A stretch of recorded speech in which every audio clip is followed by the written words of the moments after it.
ছবি দেখছেন ঘন জঙ্গলের মধ্যে যে বাড়ির ছবি আপনারা দেখছেন, এই বাড়ি আসলে বাড়ি নয়।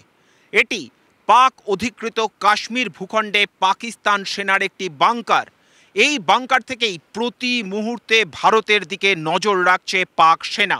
আর এই বাংকার থেকে যদি আমরা ধীরে ধীরে ধীরে ধীরে জুম আউট করি, তাহলে যে জায়গাতে গিয়ে আমাদের ফোকাস পড়ছে সেই জায়গা হচ্ছে একটি গ্রাম।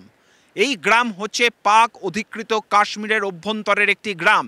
কেন এই ছবি আমরা দেখাচ্ছি, এবং এখান থেকে যদি আমরা কিছুটা জুম আউট করি, তাহলে আমরা ধীরে ধীরে এই নদীর তীরের দিকে এসে নামব।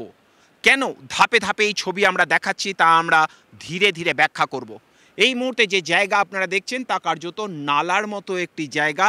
এটা ঝিলম নদী থেকে একটি নদীর প্রশাখা বেরিয়ে আসছে, এবং এই জায়গাতে রয়েছে সেই ফেন্সিং। যে খবর আমাদের কাছে আসছে যে যখন কোনো অনুপ্রবেশ করানো হয়, সেই সময়তে অনুপ্রবেশ করানোর সময় প্রথম ওই বাংকারে নিয়ে আসা হয় জঙ্গিদের। সেই বাংকার থেকে তাদেরকে শেষবারের মতো যা যা নির্দেশ দেওয়ার পাক সেনারা তারা সেই নির্দেশ তারা দিয়ে দেন। তার পরবর্তী ক্ষেত্রে তাদেরকে নিয়ে আসা হয় এই গ্রামে। এই গ্রামে তারা থাকেন। এই গ্রামের মধ্যেই তাদের জন্য যাবতীয় ব্যবস্থাপনা করা হয়, অর্থাৎ খাওয়ার দাওয়ার শেষ মুহূর্তের যা যা প্রয়োজনীয় প্রস্তুতি সমস্ত কিছু সারা হয় এই জায়গাতে। রাতের অন্ধকার নামার পর এই যে নালার ওপরে ফেন্সিং, এই জায়গা থেকেই একের পর এক রাতের অন্ধকারে এখান থেকে অনুপ্রবেশের চেষ্টা হয়, এবং সেই কারণে সবথেকে বেশি সেন্সিটিভ জোন হিসেবে এই জায়গাটি চিহ্নিত। ফলত এই স্ট্র্যাটেজিক লোকেশন ভারতের ভূখণ্ডের নিরাপত্তার জন্য সবথেকে গুরুত্বপূর্ণ। একদম মাথার উপরের দিকে পাক অধিকৃত কাশ্মীর ভূখণ্ডে যে বাংকারের ছবি আমরা দেখালাম, সেই ছবি ছাড়াও মোট 6টি বাংকার রয়েছে এই জায়গাতে।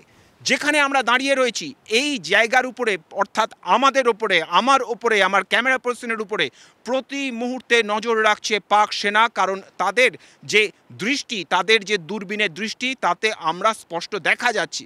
আর ভারতীয় সেনা আমাদেরকে সতর্ক করছে যে তাদের হাতে স্নাইপার রয়েছে, এবং সেই স্নাইপারের রেঞ্জ প্রায় 1000 মিটার, অর্থাৎ খুব অনায়াসে তারা আমাদের কাছ পর্যন্ত পৌঁছতে পারে।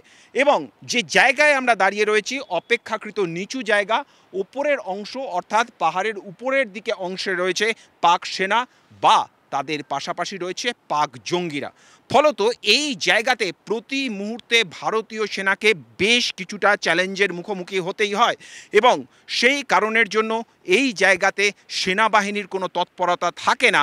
কিন্তু প্রতি মুহূর্তে ক্যামেরার মাধ্যমে, প্রতি মুহূর্তে হিউম্যান সার্ভেলেন্সের মাধ্যমে এই অংশ, নদীর এই অংশের ওপর সব থেকে বেশি নজরদারি চালানো হয়। যে সময় আমরা কথা বলছি ঠিক 72 ঘন্টা আগে ঠিক এই জায়গাতেই 2 জন জঙ্গিকে নিকেশ করা হয়েছে। পেহেলগামের ঘটনা 24 ঘন্টার মধ্যে ঠিক এখান দিয়ে ঢোকার চেষ্টা করেছিল জঙ্গিরা, এবং সঙ্গে সঙ্গে তাদেরকে নিকেশ করে দিয়েছে ভারতীয় সেনা। সীমান্ত থেকে ক্যামেরায় রাহুল সিং এর সঙ্গে জ্যোতির্ময় কর্মকার, টিভি 9 বাংলা। 2019 में हुआ था इधर?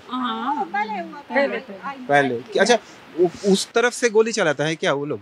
क्या पता है, वहाँ से आती है, यहाँ से आती है। अच्छा, इस तरफ हम भाग जाते हैं तो क्या करेंगे, अंदर घुस जाते हैं। अच्छा, हाँ। पता नहीं, आपको खाना बंद हो जाता है जिस वाले